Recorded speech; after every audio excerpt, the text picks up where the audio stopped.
안녕하세요, 여러분. 문제 읽는 태도와 습관을 고쳐주는 양승진 선생입니다. 네, 오늘은 여러분 이제 6평이 이제 20여일 앞으로 다가왔습니다. 네, 6평 준비 잘하고 있죠?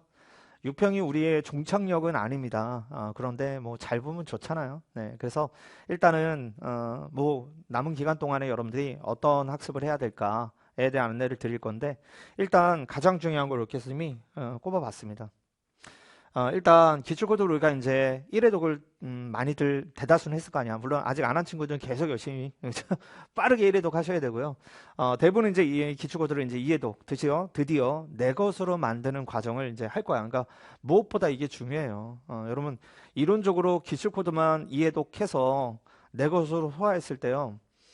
이론적으로 당연히 1등급 컷까지는 가는데 무리함이 없어요. 사실 올바른 기출 분석을 하게 되면 그렇다는 얘기야. 그러니까 당연히 기출 문제에서 배운 학습으로 충분히 미래 버전의 기출 문제를 잘 풀어낼 수 있다니까요. 왜냐면 과거의 기출 문제의 풀이를 그냥 외운 게 아니라 그냥 뜯고 씹고 다 한 거잖아, 그죠? 문제의 표현마다 내가 어떤 반응을 해야 돼 이런 행동들을 다 했기 때문에 사실은 그게 그래서 너무 더 중요한 거예요. 그죠? 항상 이거는 여러분들이 그냥 백그라운드 공부해야 되는 거야. 그래서 그럼에도 불구하고 잘 안 할 것 같아서 선생님이 계획표를 또 공지했어. 선생님 새 소식란에 가면 이해독하는 걸 또 계획표로 만들어 놨으니까 그거 따라가면 돼. 그거대로 여러분들이 좀 공부를 꼭 해주시고요. 그런데 우리가 과거에만 또 너무 머물면 아니 뭐 수능은 어쨌거나 낯설 텐데 낯선 문제를 대할 텐데 왜 내가 낯선 문제 당연히 뭐야 해야죠. 과거와 미래를 동시에 준비하셔야 되는 거야, 그죠? 그래서 과거를 이제 여러분들이 거기에 맞춰서 꾸준히 하시고 2회도 끝나면 또 3회도 하시고 그런 작업을 일단 기본이 선생님이 권장하는 건 3회독이야. 그래야지만 그냥 자유자재로 기출을 이제 여러분들이 다룰 수가 있게 되거든요. 네.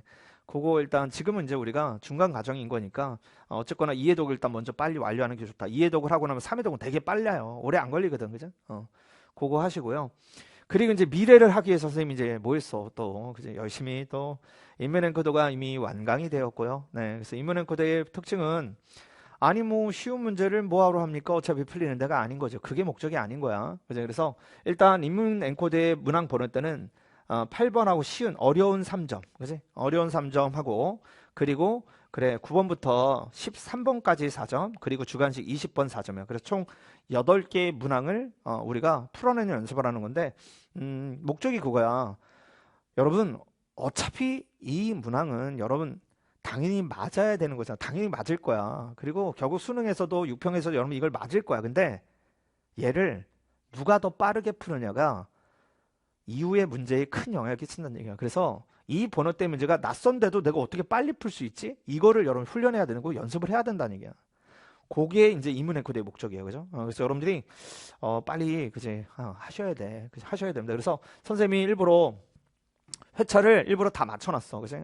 블랙 앵코드도, 인문 앵코드도, 미적 앵코드도, 그리고 곧 출시될 확통 앵코드도, 회차가, 16회 분위로 맞춰져 있어요. 그래서 블랙 앵코드의 경우는, 뭐야, 당연히. 그지? 딱 요 번호대만, 그지? 13번이 때로는 쉽기도 하고 어렵기도 하거든. 그래서 13번은 문제는 달라. 문제는 다른데 번호가 겹친다는 얘기야. 그리고 이제 메인이들은 14, 15, 그리고 21, 22번을 훈련하는 거야. 그죠? 그래서 오픈돼서 그냥 문항 하나 배울 때마다 우리가 그냥 감동의 연속이야. 감동적일 겁니다. 특히 이 네 개의 문항은요, 그냥 다 오답률 90%, 80%, 70%, 적어도 70%대 문제들이에요. 얘는 좀 그래도 할만해. 조금 할만해. 이런 거야. 그죠? 그래서 꾸준히 여러분들이 이렇게 해서 킬러를 읽어내는, 그지? 어려운 문항들을 읽어내는 그 훈련을 해야 한다. 그래서 그거를 하는 거야. 그러니까 이거는 여러분 아무리 연습해도요, 수능날 가잖아. 낯설어. 그래서 빨리 푸는 게 목적이 아닌 거야. 얘는 그지?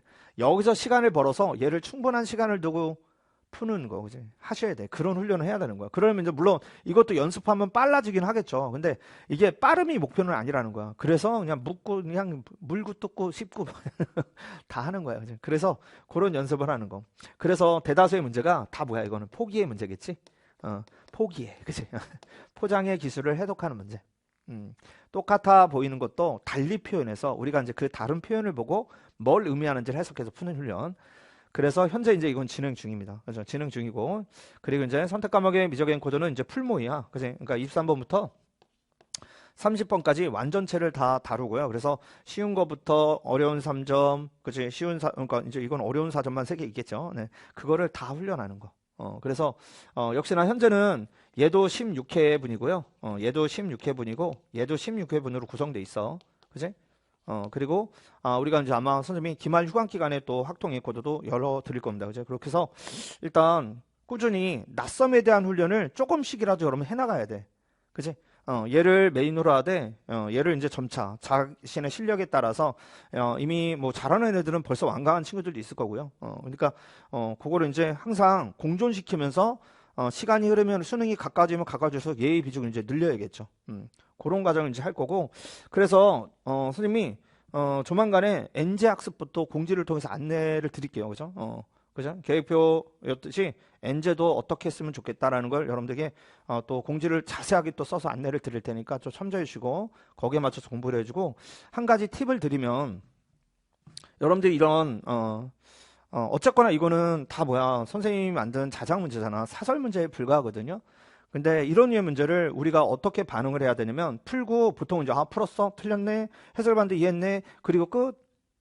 이런 게 아니라 우리가 이런 기출이 아닌 문제를 통해서 우리가 배웠을 때요. 되도록이면 문제에다가 좀 이거 포스트잇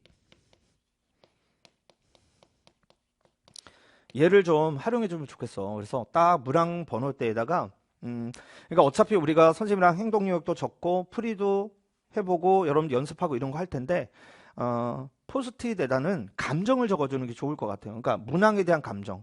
뭐야 문제를 보자마자 슬펐다. 이런 거. 문제를 보자마자 기분이 나빴다. 이런 거.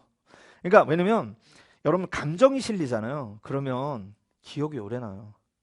슬픈 감정, 기쁜 감정 이런 거. 그래서 그러니까 그런 거잖아. 문제를 처음 봤는데 아팠다. 근데 해설을 들어보니 좋았다. 감동이었다. 그래서 내가 미처 몰랐던 행동력이 이 문제를 통해서 내가 반성하게 되었다. 이런 감정들을 적어두면 나중에 우리가 이런 거 왜 푸는 거예요, 지금? 이런 거 왜 푸는 겁니까? 지금 현재 이렇게 자꾸 낯선 문제에 나를 노출시키는 이유는요. 수능 한 달 전에 딱 10월 중순 정도에 정리하려고 내가 그동안 풀었던 낯선 문항들을 또 정리해 나가는 거야. 미래 버전이잖아. 미래 버전 문제들을 그 수능 한 달 전에 정리하면서 내가 하다 보니까 이제 어떤 약한 주제가 나올 거란 말이죠. 하다 보니까 내가 지금 딱 10월 중순 때 되면 나 이상하게 수능에서 4점짜리 나오는 주제 중에 개형 추론 문제가 약해. 뭐 이런 게 나올 거란 말이야. 그러면 개형 추론 문제만 다 여러분들이 봐. 몰입하는 거야. 그때 되면요. 개형 추론 문제만 한 20개 나올 거야. 20개만이 뭐야? 더 많이 나올 거거든. 그거를 20개 나왔으니까 20일 동안 공부하는 거 아니고요. 당일에. 하루에. 그러니까 딱 나 지금부터 3시간에 뭐 4시간에 2시간에 1시간에 몰입하는 거야. 그래서 여러분들이 개형 추론 문제가 그동안 내가 풀었던 문항들이 흐름을 딱 보잖아요. 그러면 각각의 차이점과 공통된 점들이 나타나게 됩니다. 그게 그 문제를 풀어내는 하나의 큰 원동력이 될 수 있거든요. 그런 거 정리해 나가는 거야. 공부는 여러분 그런 전략이 필요한 겁니다. 수능도 장기적으로 보면 하나의 내신 시험과 크게 다르지 않을 수 있어요. 그러니까 수능 한 달 전에 여러분이 어떤 공부를 하느냐에 따라서 수능 점수에 큰 영향을 끼치거든. 그러니까 수능 한 달 전에 내가 가장 효율적인 공부를 하기 위해서 이런 내가 문제들을 다양한 경험을 지금 하고 있다라는 걸 인지하셔야 되는 거야. 그러니까 이거를 그냥 문제 하나 풀고 그냥 버려 이런 느낌이 아니라는 거야. 그래서 기록에 잘 남겨두셔야 돼. 누가 자신의 감정적인 것들을 기록에 잘 남기느냐에 따라서 나중에 한 달 전에 학습의 효율이 달라지거든요. 그걸 준비하는 거라고 보시면 돼요. 할 수 있겠죠?